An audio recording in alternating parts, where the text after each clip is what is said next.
BC bill publicity నిల్లు. అసెంబ్లీలో ఆమోదం పొందిన నో సెలబ్రేషన్స్. అనుకూలంగా మలుచుకోలేకపోయిన కాంగ్రెస్, గ్రామ మండల స్థాయి క్యాడర్ నుంచి నో రెస్పాన్స్. రాజకీయంగా ఓన్ చేసుకోలేకపోయినామని అంతర్మదనం. బహిరంగ సభ రాహుల్ హాజరయ్యేలా పార్టీ ప్లాన్ చేస్తూ ఉన్నది.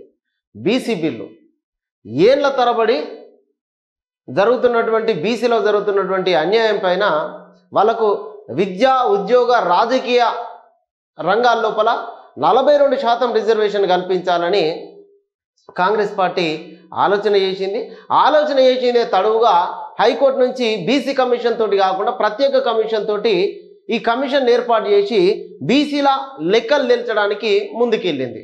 ఈ క్రమం లోపల బీజేపీ, బీఆర్ఎస్ నుంచి తీవ్ర విమర్శలు ఎదురైనా ఒక డెడికేషన్ తోటి బీసీ కమిషన్ను దీనికి కులగణన పైన చాలా ప్రణాళికాబద్ధంగా చేపట్టింది. దీన్ని నిన్న చట్టబద్ధత కల్పిస్తూ తీర్మానం కూడా చేయడం జరిగింది. ఈ విషయాన్ని సెలబ్రేట్ చేసుకోవడం లోపల కాంగ్రెస్ పార్టీ కొంత వెనుకబడ్డదనే చెప్పొచ్చు.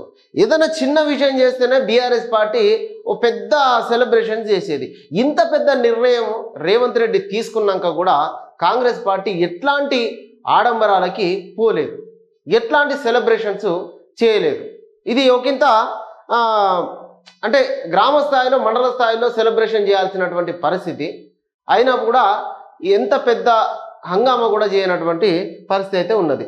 ఇది బీసీ బిల్లును అసెంబ్లీ ఏకగ్రీవంగా ఆమోదించింది. తీవ్ర విమర్శలు వచ్చినా కూడా ప్రణాళికబద్ధంగా కులగణన చేపట్టినటువంటి ప్రభుత్వం విజయవంతంగా చట్టబద్ధత కల్పించి బీసీల మన్ననలు పొందింది.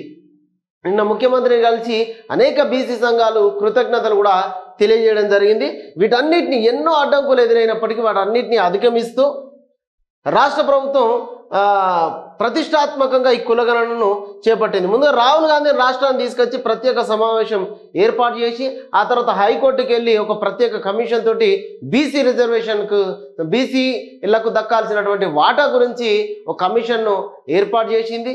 దీంట్లో ఒక మొదటిసారిగా ఈ కులగణన చేపట్టిన తర్వాత ఇంకొద్ది మంది ఈ కులగణన లోపల పార్టిసిపేట్ చేయలేదని, పాల్గొనలేదని మరొక 2 వారాలు సమయం ఇచ్చి అందరినీ ఈ కులగణన లోపల పాల్గొనేలాగా చేసి 42% రిజర్వేషన్ను కల్పిస్తూ బీసీలకు చట్టబద్ధత కల్పించింది. ఇది దేశవ్యాప్తంగా కాంగ్రెస్ పార్టీ అధికారంలో రాగానే కులగణన చేపడతామని ఏదైతే రాహుల్ గాంధీ చెప్పిండో ఆ మాటకు అనుగుణంగా ఇక్కడ తెలంగాణ లోపల కులగణన చేపట్టేది. ఇదే విషయాన్ని దేశవ్యాప్తంగా మేము అధికారంలోకి వచ్చిన తర్వాత చేస్తాం, అప్పుడే ఏ వర్గాలకు దక్కాల్సినటువంటి వాటా అప్పుడే దక్కుతుందని చెప్పేసి రాహుల్ గాంధీ చెప్పిన మాట ప్రకారం ఇక్కడ రేవంత్ రెడ్డి తూచ తప్పకుండా బీసీలకు 42% రిజర్వేషన్ ఇచ్చారు.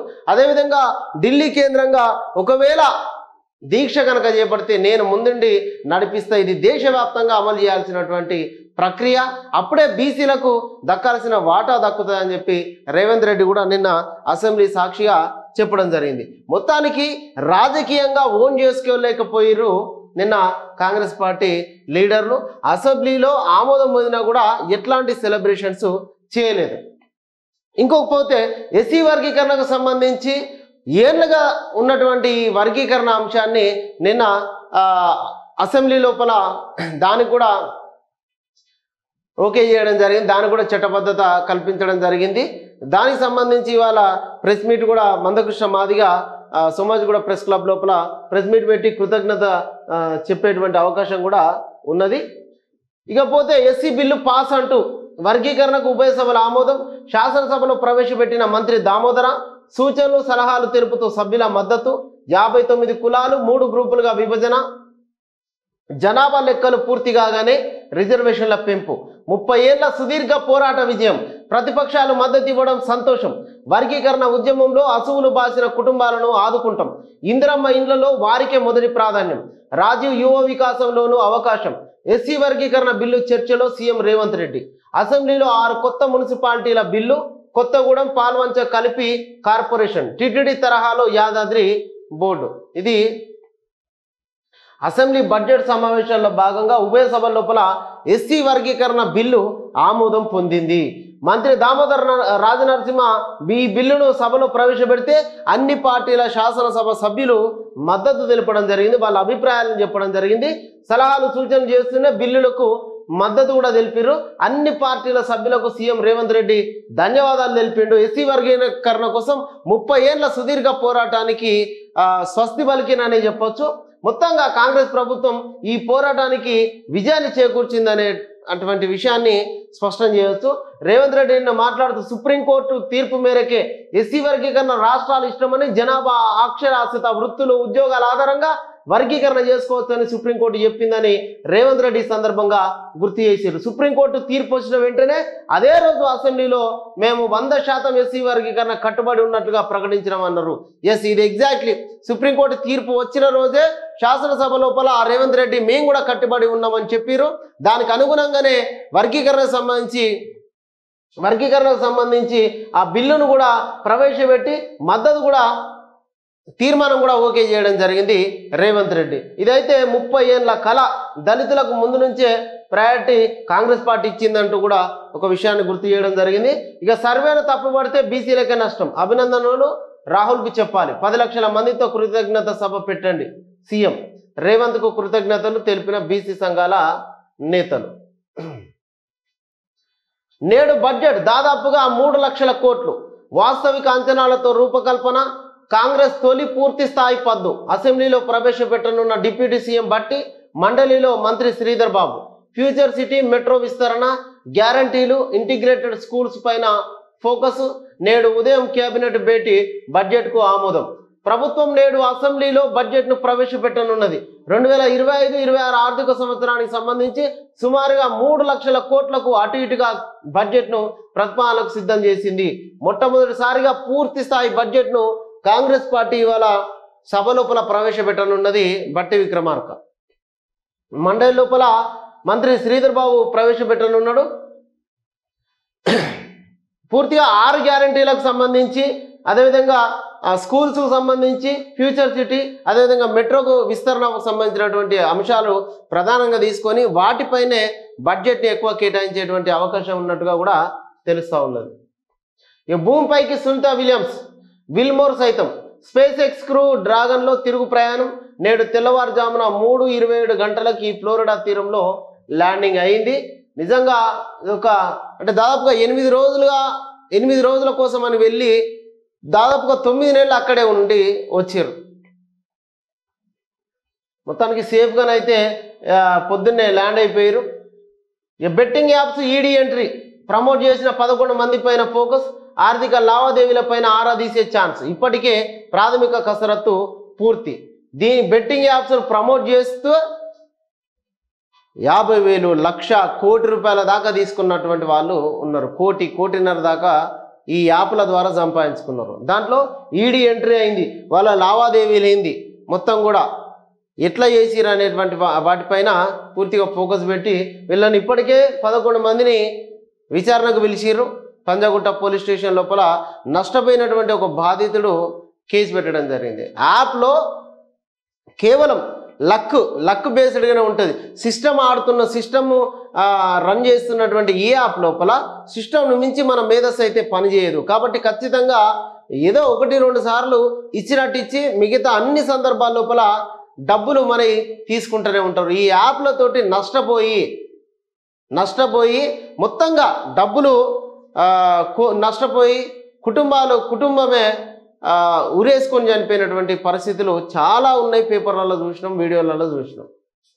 ఈ బెట్టింగ్ యాప్లను ఎవరు కూడా ప్రమోట్ చేయొద్దు, ఆ బెట్టింగ్ యాప్లను ఎవరు కూడా ఎంకరేజ్ చేయొద్దు, అనుసరించొద్దు, నష్టపోవద్దు అని చెప్పేసి కాంగ్రెస్ ప్రభుత్వం ఇటు బెట్టింగ్ యాప్ల పైన, అదేవిధంగా ఆ డ్రగ్స్ వాటిని ఉపేక్షించేది లేదని చెప్పేసి రేవంత్ రెడ్డి వచ్చిన మొదటి లోపలనే చెప్పిండు. దానికి అనుగుణంగా చర్యలు కూడా తీసుకుంటా ఉన్నారు. దానికి సంబంధించినటువంటి పోలీస్ అధికారులు ఇప్పటికే చర్యలు తీసుకుంటా ఉన్నారు. వీళ్ళని అరెస్ట్ చేయాల్సిందే ఖచ్చితంగా.